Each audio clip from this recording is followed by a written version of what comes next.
Society has largely lost meaning in their lives, and this is widely reflected in our culture. Life is pointless and nothing matters, and I'm always tired. Nothing matters. When you know nothing matters, the universe is yours. Today we're talking about a man who argues the exact opposite. Everything should matter. And he came to that conclusion while inside a concentration camp. But before I dive into his story, I want to share a really interesting study I read a little while back that relates to these feelings of helplessness and nihilism. In the late 1960s, researchers gathered a bunch of dogs and put them in two groups. One group was exposed to a small electric shock, but could do something to escape that shock. For example, they could press a button and the shock would stop, or they could exit the cage or something like that. The second group was forced to just endure the shock. They were given no way to stop it from happening. Later, all these dogs were placed in a situation where they could escape the shock by jumping out of the way. But interestingly enough, the dogs who had control in the first trial were the dogs that moved out of the way. The dogs that had no control before didn't try to escape. They just sat there and simply took it. Now today, this kind of cruel study wouldn't be greenlit for obvious ethical violations. The study led researchers to conclude that animals, and by extension possibly humans, when they've been through enough trauma can develop something called learned helplessness. After enough negative experiences, they start developing a sense that they have no control, and therefore they might stop trying whatsoever. The same thing famously applies to elephants. When an elephant is a baby, handlers will tie their leg to a small stick, and when they're small, they're not strong enough to break out of that stick. But as they grow older, they get way stronger, way heavier. They can easily rip out of those small spokes in the ground, but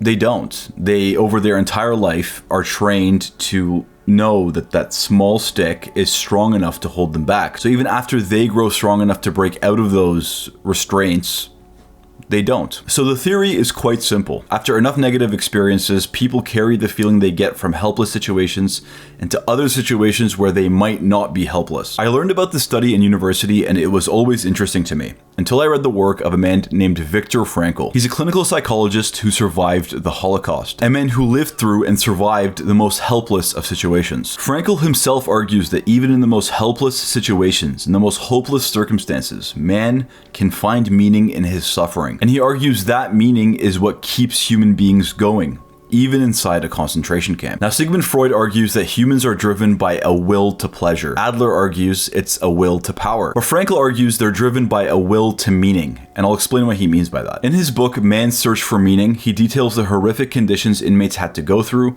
and he walks the reader through the psychology of people living in these camps, how people dealt with death and torture always being around the corner. He talks about how people still coped with humor even in the face of death. Now, obviously, these are horrific conditions, and people are obviously right to feel hopeless. But Frankl argues it is in these situations where we see the miracle of the human mind. One day, Frankl met a prisoner who dreamt that he'd be released by March 30th. Call it blind hope, stress, whatever you want to call it, this man truly believed that he'd be released on that day. But as the date came closer, and the war only grew worse, he began to lose hope that this dream would ever come true. On March 29th, a day before he thought he was going to be released, he got very sick, and on March 31st, he was pronounced dead. To quote Frankl from the book, he said, "The ultimate cause of my friend's death was that the expected liberation did not come, and he was severely disappointed. This suddenly lowered his body's resistance against the latent typhus infection. His faith in the future and his will to live had become paralyzed, and his body fell victim to the illness." The quality of your thoughts have a direct influence on your health. It can strengthen or weaken your immune system. I'm sure you guys are all familiar with the placebo pill study. Studies show that when people are given fake pills that they think are real to remedy an illness, many of them report an improvement in the symptoms that they're feeling, even though the pills they took were fake. It looks like any ordinary pill, but it turns out it's fake medication that doctors confirm can cure some of the most common medical conditions. In another study, migraine sufferers were also told they were given a placebo and their pain level was reduced by 30%. Frankl says a doctor went over the death stats of the camp, and there was a sizable increase between Christmas 1944 and New Year's 1945. He concludes that the same mechanism was at work here. People thought they would be released by Christmas, and when they had to face yet another year of horrific treatments, Their bodies simply gave in. I quote once again, "Any attempt to restore a man's inner strength in the camp had first to succeed in showing him some future goal. One had to give them a why, an aim for their lives in order to strengthen them to bear the terrible how of their existence." Frankl here is of course invoking the famous Nietzsche quote, "He who has a why to live for can bear almost any how." And that philosophy is at the center of a new brand of therapy that he created. He called it logotherapy, and essentially the therapist helps his patient by helping them find meaning in their lives. So what is the greatest why to live for? What does that look like? Now the answer that Frankl gives is actually very simple. He argues that the biggest thing that gives meaning to life, the biggest thing that kept the survivors going, that keeps human beings going, is love.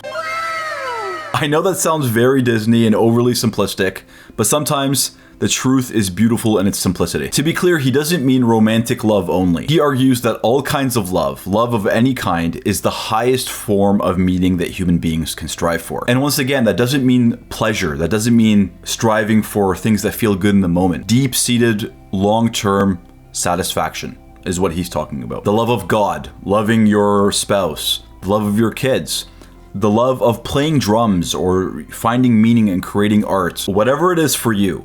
That is what he's talking about. Truly and intently loving the things you're experiencing in this life is what ultimately gives our suffering meaning. For example, to put it into context, we suffer because we want to provide for our families. We suffer for our kids. We suffer because we're trying to achieve some sort of goal. The love of something is what gives suffering meaning. That meaning is the armor that pushes us through tough times, that gets us through unbelievable tragedies, and pushes our species to new heights. So the next time you feel helpless, the next time life shocks you and you feel like there's no way out, consider the lessons of Viktor Frankl. Search intently for meaning in your life, because if you find it, those shocks might be worth enduring. Frankl says, "Everything can be taken from a man but one thing, the last of human freedoms. To choose one's attitude in any given set of circumstances. To choose one's own way. Helplessness can be learned, but it can also be unlearned." Thanks for watching.